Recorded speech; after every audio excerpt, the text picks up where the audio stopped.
நமக்கு என்ன தெரியும் திடீர்னு இந்த அளவுக்கு மழை பெய்யுன்னு. 2 வாரம் வந்து பார்த்தீங்கன்னா தொடர்ந்து வெயில் அடிச்சிட்டே இருந்துச்சு. நேற்று காலையில் 5:30 மணிக்கு எந்திரிச்சு பார்க்கும்போது தான் தெரியுது நல்ல ஒரு ஈரன்னு. அதை கொஞ்சம் கூட யோசிக்காமல் அதுக்கு முத நாளே வந்து பார்த்தீங்கன்னா சாயங்காலம் போல் துணிலாம் துவைச்சி காய வச்சுருந்தேன். எந்திரிச்சு பார்க்கும்போது தான் தெரியுது மழை பெஞ்செல்லாம் நனைஞ்சு போய் இருக்குதுன்னு. ஹாஸ்பிட்டல்லேருந்து என்னுடைய கணவர் வந்து வீட்டுக்கு வந்திருந்தாங்க. கொஞ்சம் லைட்டாக மழை பெஞ்சிட்டா போதும் உடனே ஜெய்குட்டி ஸ்கூல் லீவ் விட்டுவாங்க அப்படின்னு சொல்லிட்டு காலைல தூங்கி எழுந்தோன்னே நியூஸ் போட ஆரம்பிச்சிட்டான்.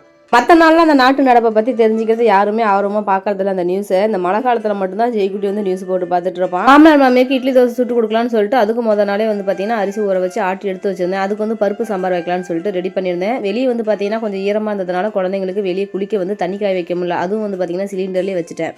பாருங்கள், உளுந்து தனியாக அரிசி தனியாக ஆட்டி ஒட்டுக்காக கலந்து வைக்கும்போது நல்லா புசு புசு நல்லா நுரைச்சி வந்துருந்துச்சு. இட்லியுமே வந்து பார்த்தீங்கன்னா நல்லா சாஃப்டாக தான் வந்துருந்துச்சு. இல்லை 6 மணிலேருந்து 8 மணி வரையும் வந்து பார்த்தீங்கன்னா அடிக்கடி கரண்ட் ஆஃப் ஆகி போயிட்டு வந்துட்டே இருந்துச்சு. கொஞ்சம் நேரம் வந்து பார்த்தீங்கன்னா இருட்டில் வீடியோ எடுக்கிற மாதிரி இருந்துச்சு. கொஞ்சம் நேரம் வந்து பார்த்தீங்கன்னா லைட் வெளிச்சத்தில் எடுக்கிற மாதிரி இருந்துச்சு. அது இல்லாமல் கொஞ்சம் டைம் ஆயிடுச்சுன்னு அவசரமாக பரபரப்பாக தான் செய்கிற மாதிரி இருந்துச்சு. பருப்பு சாம்பார் வச்சுட்டு அதுக்கப்புறம் இட்லியாக ஊற்றி வச்சிட்டேன். இந்த இட்லி ஊற்றி வைக்கும்போதெல்லாம் பார்த்தீங்கன்னா ஒரு சில டைமில் இந்த மாதிரி வெடிப்பு விட்டு வந்துடுது.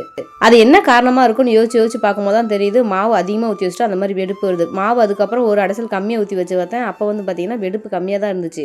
சில டைமில் மாவு ரொம்ப கம்மியாக ஊற்றினா கூட வெடிப்பே வர மாட்டேங்குது. அப்போ நம்ம என்ன பண்ணணும், இதுக்கு மேலே வெடிப்பு வேணாம்னு நினச்சோம்னா மாவு கொஞ்சம் குழியில் கம்மியாக ஊற்றி வைக்கணும். ஜெய்குட்டி கிளம்புற டைமில் வந்து பார்த்தீங்கன்னா நல்லா கனத்து மழையாக பெய்ய ஆரம்பிச்சிருச்சு.